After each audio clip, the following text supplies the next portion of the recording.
चलिए अब थोड़ा फास्ट चलाते हैं। और फास्ट इस बाइक का चैसी आपको यही बोलने वाला है कि भाई, तो गाइस अगर मैं फोर्थ गियर से इसको उठाना चाहूँ ना, हैंडलिंग एजिलिटी वगैरह की बात कर लूँ, अब वाइब्रेशन जो है ना मुझे एज कम्पेयर टू स्पीड 400।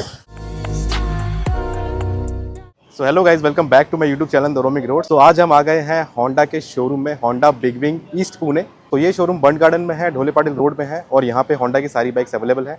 सो हम आज राइड करने वाले हैं CB350 RS। यहाँ पे आप देखेंगे ना, टेस्ट राइड लेने का पर्पस सिर्फ इतना है कि आप तक मैं एक क्लियर इन्फॉर्मेशन पहुँचा पाऊँ कि CB350 RS जो है ये कैसे डिफरेंट है मेरी स्पीड 400 से। ठीक है, मैं पर्सनली स्पीड 400 राइड करता हूँ, आप सबको पता है। तो स्टार्ट करेंगे ये वीडियो। देखिए ये CB350 RS जो है ना, ये दिखने में ना स्पीड 400 से बड़ी लगती है, लंबी लगती है। ठीक है, इसका जो लुक है ना थोड़ा सा और बल्कि लगता है। तो स्पीड 400 को अगर सामने खड़ा करेंगे ना तो ये बाइक थोड़ी बड़ी दिखेगी। अब इस पर मैं बैठ के दिखाता हूँ। इसकी हाइट 800 mm है, तो 800 mm की सीट हाइट के हिसाब से ना, देखिए मेरी जो स्पीड 400 है उसकी हाइट 803 mm है। पैर मेरे उतने ही पहुँच रहे हैं, मेरी हाइट 5'7" है, तो पैर मेरे उतने ही पहुँचते हैं जितने मेरे स्पीड 400 पहुँचते हैं। मेरे ऑलमोस्ट 50% टोज जो है टच है नीचे, हील्स थोड़े से एलिवेटेड है। ठीक है, बट हैंडल हो जाएगी गाड़ी, कोई दिक्कत वाली बात नहीं है। बाइक को आगे पीछे करना कोई बहुत बड़ा टास्क नहीं है। ठीक है, वेट ज़्यादा फील नहीं होता है इसमें। हैंडल बार्स इसके थोड़े से क्लोज लग रहे हैं मेरे को। ठीक है, मेरी बाइक से अगर कंपेयर करें थोड़े से क्लोज लग रहे हैं, हल्के से लीन फॉरवर्ड है, हल्के से, ज़्यादा डिफरेंस नहीं है, 19-20 का ही फ़र्क है। ठीक है, बट बाइक में बैठती है आपको समझ में आ जाता है कि ये बाइक लंबी है। ठीक है, तो ये चीज़ तो है कि इसका व्हील बेस ज़्यादा है, तो वो फील भी होता है, जो कि आपको लॉन्ग राइड्स पे हेल्प करेगा जब आप हाईवे पे जाओगे ना। तो चलिए हम राइड करके देखते हैं कि राइड करने में कैसी फील होती है Honda CB350 RS। So guys start कर लिया मैंने बाइक, और सबसे पहले मैं आपको इसका एग्जॉस्ट सुनाता हूँ।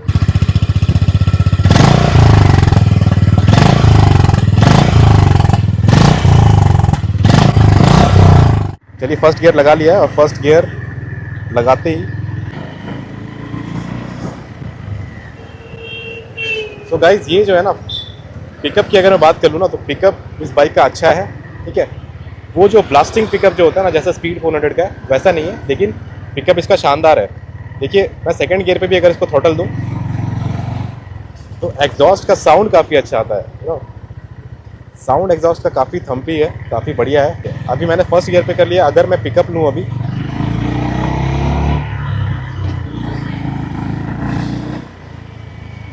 तो यस पिकअप इसमें अच्छा मिलता है। आप चाहोगे कि आप इसका पिकअप लीनियर ही रहे, क्योंकि वो जो एग्जॉस्ट है ना वो स्लोली आपके कानों में आएगा। एक लीनियर पिकअप लोगे तो एग्जॉस्ट आपके कानों में आएगा, तो आपको मज़ा आएगा। ठीक है, जैसा स्पीड 400 रिस्पॉन्स देती है ना, वैसा रिस्पॉन्स देने का कोशिश कर रही है अगर मैं ऐसे मनूवर करूँ ना, but due to the larger wheel base, longer wheel base, ये वैसा रिस्पॉन्स दे नहीं पा रही है। मतलब ज़्यादा फ़र्क नहीं है। आप बोलोगे जैसे स्पीड 400 20 है तो ये 18 है। ठीक है, 18-20 का फ़र्क है, लेकिन ये बाइक भी काफ़ी ज़्यादा एजाइल फील होती है। ठीक है, देखिए मैं अगर इसको ऐसे करूँ ना, अगर इस टाइप से मैं राइड करूँ ना, तो समझ में आ जाता है मुझे कि व्हील बेस लॉन्गर है, तो उस टाइप का जो शॉर्टर व्हील बेस होने का जो फ़ायदा मिलता है स्पीड 400 को, वो थोड़ा सा स्पीड 400 में बेटर है। देखिए सस्पेंशन अभी तक ना जितने भी स्पीड ब्रेकर आए उसको तो अच्छे से एब्जॉर्ब कर लिया इसने, तो कोई दिक्कत वाली बात नहीं है। सस्पेंशन अच्छे फील हो रहे हैं। अब इसमें भी जो है ना व्हील बेस काफ़ी ज़्यादा इंपॉर्टेंट रोल प्ले कर देते हैं, क्योंकि पीछे वाला टायर जो है ना थोड़ा और पीछे सेट है एज़ कम्पेयर टू स्पीड 400। तो टायर पीछे होने की वजह से सस्पेंशन भी थोड़े पीछे है, तो जर्क जो आता है ना वो डिस्ट्रीब्यूट हो जाता है अच्छे से सीट्स पे। ठीक है, तो बाइक के आगे वाले पार्ट पे, पीछे वाले पार्ट पे अच्छे से जर्क डिस्ट्रीब्यूट हो रहा है। तो ये चीज़ मुझे अच्छी लगी कि सस्पेंशन थोड़े से स्टिफ होने के बावजूद ना, थोड़े से स्टिफ हैं इसके। पीछे ट्विन चॉक आते हैं और आगे टेलीस्कोपिक आते हैं, तो थोड़े से तो स्टिफ हैं, लेकिन एब्जॉर्ब करते टाइम ना वो डिस्ट्रीब्यूशन अच्छे से हो जाता है। चॉक डिस्ट्रीब्यूशन ना वो अच्छे से होता है due to the longer wheel base. Speed 400 में थोड़े सॉफ्ट है, तो स्पीड 400 में प्लस पॉइंट हमको मिलेगा कि सस्पेंशन ही सॉफ्ट है, तो ज़्यादा जर्क आपको फील नहीं होंगे। अब देखिए लो एंड टॉर्क चेक करेंगे। थर्ड गियर में हूँ, और थर्ड गियर में मैं क्लच और ब्रेक दोनों छोड़ देता हूँ। देखते हैं ये बाइक क्रॉल कर पाती है कि नहीं, क्रॉल करने में ये बाइक कैसी है। वो जो क्रॉलिंग फीचर आता है लो एंड टॉर्क का, वो इसमें है कि नहीं। तो क्रॉल तो ये कर रही है, कोई दिक्कत नहीं है। नहीं, क्रॉल नहीं कर रही है गाइस, क्रॉल नहीं कर पा रही है। ठीक है, ये बंद हो जाएगी गाड़ी। ठीक है, मैं सेकंड गियर पे रखूँगा अब इसको। सेकंड गियर पे मैंने छोड़ दिया है क्लच और ब्रेक, अब ये इजीली क्रॉल हो रही है, अब कोई दिक्कत नहीं है। ठीक है, तो अगर आपको ट्रैफिक में बाइक चलानी है, स्लो मूविंग ट्रैफिक में बाइक चलानी है, तो आपको सेकंड गियर में रख के चलानी पड़ेगी, थर्ड में ये बाइक नहीं चल पाएगी। ठीक है, थर्ड में चल पाएगी लेकिन आपको थोड़ा सा रेस देना पड़ेगा बस। तो गाइस अगर मैं फोर्थ गियर से इसको उठाना चाहूँ ना, देखिए फोर्थ गियर से मैंने बिल्कुल 20 की स्पीड में हूँ और 15 की स्पीड तक आ रहा हूँ, और फोर्थ गियर से ही मैं इसको उठाऊँगा। ठीक है, ये 15 की स्पीड पे आ गई, 15 की स्पीड पे आ गई, और फोर्थ गियर से ही मैं उठा रहा हूँ। एग्जॉस्ट काफ़ी अच्छा है और बाइक उड़ जाती है, कोई दिक्कत नहीं है, बाइक आराम से उड़ जाती है। सो गाइज एक बात मुझे इस बाइक में बहुत अच्छी लगी कि जो टैंक है ना, ये काफ़ी ज़्यादा बड़ा है। टैंक साइज़ जो है ना, ये काफ़ी वाइड है, जिसकी वजह से ना मैं अच्छे से इसको ग्रैब कर पा रहा हूँ। मेरे दोनों पैर जो है ना अच्छे से मैं ग्रैब कर पा रहा हूँ, और मेरे जो नीज़ हैं और मेरा जो फुट पैक है ना, उसमें कोई एंगल नहीं बन रहा है। जैसा स्पीड 400 बनता है ना कि अभी तो मैंने टैंक पैड लगा लिया है, लेकिन विदाउट टैंक पैड जो है ना मेरे नी है ना अंदर हो जाते थे। स्पीड 400 के टैंक का जो विड्थ है वो थोड़ा कम है, जिस वजह से मुझे थोड़ा अर्गोनॉमिक्स में मेरे को इशू लग रहा था कि मेरे नी है ना अंदर हो जा रहे थे। चलिए अब थोड़ा फास्ट चलाते हैं और फास्ट चला के देखेंगे कि वाइब्रेशन इस बाइक में है या नहीं, और स्पीड 400 से कंपेयर किया जाए तो कैसे वाइब्रेशन है।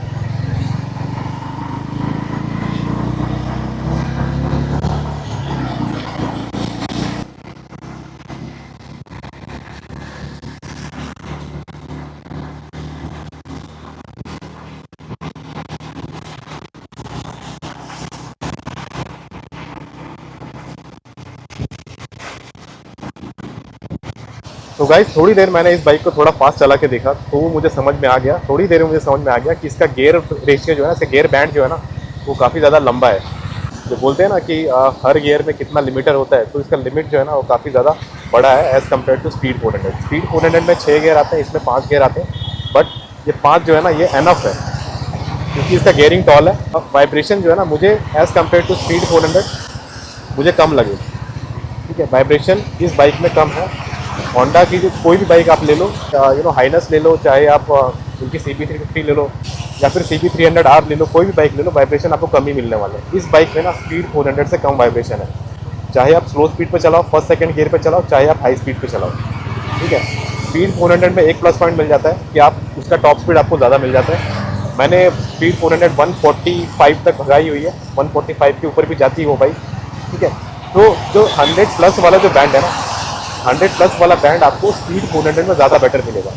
ये बाइक जो है ना आपको आप 100 तक चलाओगे, 100 तक आपको कोई दिक्कत नहीं आएगी। 100 या 110 तक ये बाइक आराम से चली जाएगी विदाउट एनी प्रॉब्लम, एकदम स्मूथ जाएगी।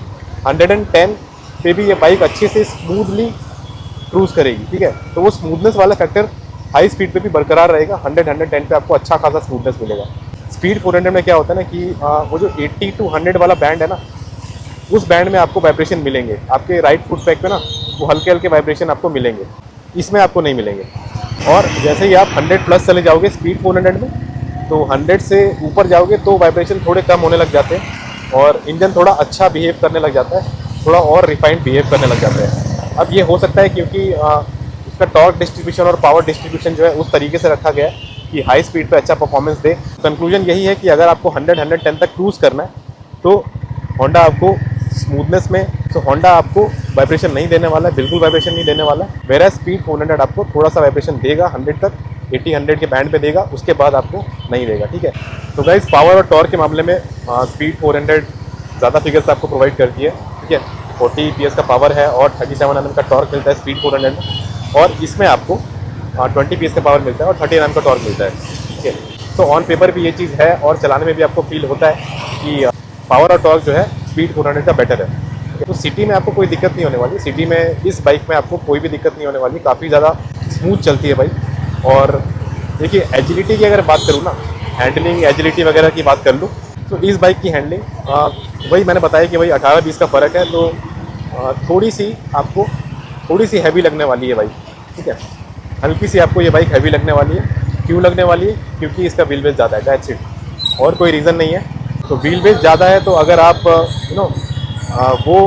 अगर आपको कट मारना है, दो गाड़ियों के बीच से निकालना है और वो जिगजैग करके चलाना है, तो उस टाइम ना थोड़ी हैंडलिंग आपको स्पीड 400 आपको बेटर निकाल के देगी, इसकी भी अच्छी है। तो गाइस ब्रेकिंग की अगर बात करें ना, तो ब्रेकिंग देखिए दोनों ब्रेक्स मैं यूज़ कर रहा हूँ, काफ़ी देर से मैं बाइक चला रहा हूँ, तो ब्रेकिंग इसकी डिसेंट ब्रेकिंग है। ठीक है, अच्छी ब्रेकिंग है। ब्रेकिंग में बहुत ज़्यादा कुछ ऐसा नहीं कि बहुत ज़्यादा ब्रेकिंग में इशू हो रहा है या फिर प्रोग्रेसिव ब्रेक दे दिए गए हैं, वैसा कुछ नहीं है। देखिए मैं ब्रेक मार के दिखाता हूँ आपको आगे।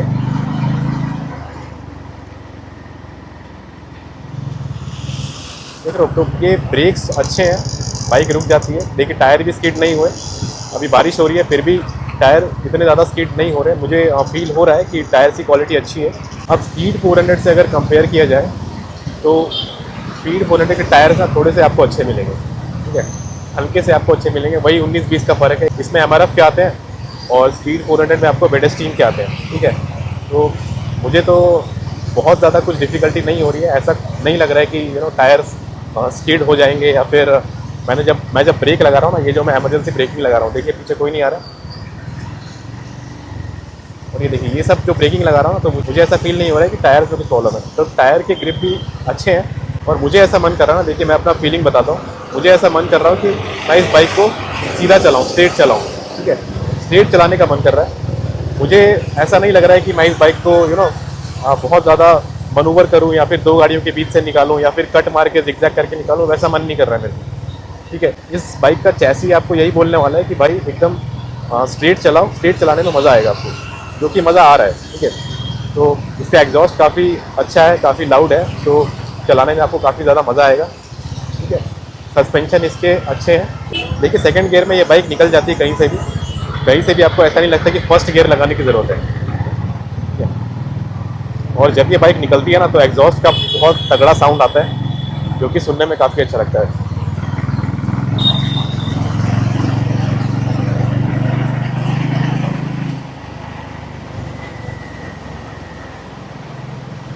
कॉन्फिडेंस लूज़ नहीं हो रहा है कहीं से भी ऐसा नहीं लग रहा है कि टायर स्किड हो जाएंगे या फिर स्टेबिलिटी में कोई इशू आ रहा है, ऐसा कुछ नहीं है। बाइक एकदम स्टेबल है और मुझे ऐसा लग रहा है कि अगर मैं हाथ छोड़ के भी चला दूंगा ना तो ये बाइक मस्त एकदम स्ट्रेट जाएगी। इसकी स्ट्रेट लाइन स्टेबिलिटी काफ़ी अच्छी लग रही है मेरे को। अब स्पीड 400 से कंपेयर करो तो वैसे ही है, स्पीड 400 की भी स्ट्रेट लाइन स्टेबिलिटी काफ़ी अच्छी है, इसकी भी अच्छी है। अब हॉर्न चेक करते हैं, तो हॉर्न गाइस थोड़ा और लाउड हो सकता था। स्पीड 400 में भी कुछ ऐसा ही हॉर्न है, तो दोनों के भी हॉर्न लाउड हो सकते थे। और आई थिंक कंपनी को ना अब लाउड हॉर्न दे देने चाहिए या फिर डुअल हॉर्न दे देने चाहिए, होंडा को भी और ट्रायम्फ को भी। और गाइज इस बाइक को ना जैसे मैंने बताया कि ये स्ट्रेट चलाने में ज़्यादा मज़ा आ रहा है। अब गाइज देखिए पिलियन कंफर्ट की मैं बात करूँ ना तो पिलियन कंफर्ट दोनों में ऑलमोस्ट इक्वली है। ये जो होंडा है ना, होंडा का व्हील बेस ज़्यादा है और थोड़ी लंबी बाइक है। स्पीड 400 में ग्रैब रेल्स थोड़े से ऊपर है तो ग्रैब करना काफ़ी ईजी है। इस बाइक में ना आपको थोड़ा सा ग्रैब रेल्स इसके नीचे है, तो पिलियन को थोड़ी दिक्कत हो सकती है। आपको पीछे वो लगाना पड़ेगा, बैक रेस्ट लगाना पड़ेगा, ठीक है। बाकी कंफर्ट वाइज दोनों बाइक इक्वल है। अब गाइज एक बात मैं ऑब्जर्व कर रहा हूँ कि ये जो इसका मीटर है इसमें अगर मैं स्लो चलाऊँ तो एको मोड पे ऑटोमेटिक स्विच हो जाता है, ठीक है। तो इसमें इकोनॉमी मोड दिया हुआ है, ठीक है, जिसमें कि आपको माइलेज थोड़ा अच्छा मिलेगा। तो ये चीज़ इसमें है कि ये जो इकोनॉमी मोड है ना, ये बीच बीच में अपने आप ही स्विच हो रहा है।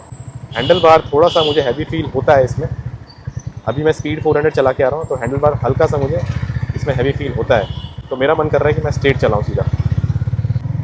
अब गाइस देखिए अगर आप ये बाइक लेना चाहते हैं ना तो ये बाइक अराउंड आपको वही ऑन रोड 2,40,000 या फिर 2,50,000 या 55,000 तक मैक्स जाएगी। पुणे में इसका प्राइस 2,55,000 है। सो आई थिंक 2,55,000 के बजट में ये काफ़ी अच्छी बाइक है, होंडा की तरफ से काफ़ी रिलायबल और काफ़ी अच्छी क्वालिटी वाली बाइक है। तो मुझे तो कोई दिक्कत नहीं लग रही है इसमें। इसमें ट्रैक्शन कंट्रोल भी दे दिया जाता है, तो वो भी एक फीचर काफ़ी अच्छा है। अब इसकी जो कॉम्पिटिटर्स हैं जैसे सेम प्राइस ब्रैकेट में स्पीड T4 है, थोड़ा नीचे आएंगे तो आपको हंटर मिलेगी, TVS रॉनिन मिलेगी, उन सब में आपको ट्रैक्शन कंट्रोल नहीं मिलता है, ठीक है। NS 400Z में आपको मिल जाता है, लेकिन NS 400Z जो है वो अलग सेगमेंट की बाइक हो जाती है, रेट्रो बाइक नहीं है वो। तो ये चीज़ आपको देखनी पड़ेगी कि अगर आपको रेट्रो क्लासिक बाइक ही चाहिए तो आपको इससे बेटर ऑप्शन नहीं मिलेगा इस प्राइस रेंज में। तो अगर आपको स्पीड 400 लेनी है तो स्पीड 400 लेने का रीज़न सिर्फ इतना ही है कि उसमें आपको पावर और टॉर्क ज़्यादा मिलता है। तो वो बाइक जो है ना थोड़ी और ज़्यादा पावरफुल और टॉर्क की फील होती है, थोड़ी लाइट वेट भी फील होती है और टॉर्क की भी फील होती है। तो ये चीज़ है, हैंडलिंग काफ़ी अच्छी है उस बाइक की। तो इस बाइक में क्या क्या पॉजिटिव पॉइंट है मैंने आपको बता दिया कि लुक्स वगैरह काफ़ी बल्की है इसके। तो ये था एक राइड रिव्यू मेरी तरफ से एक स्पीड 400 ओनर की तरफ से होंडा CB350 RS का। आप पे कुछ क्वेश्चंस है इस बाइक को लेके तो डेफिनेटली आप कमेंट सेक्शन में पूछ सकते हैं। लाइक करिए मेरा वीडियो, शेयर करिए मेरा वीडियो और सब्सक्राइब करिए मेरे चैनल। मिलते हैं नेक्स्ट वीडियो में, तब तक के लिए take care, bye bye and have a safe ride.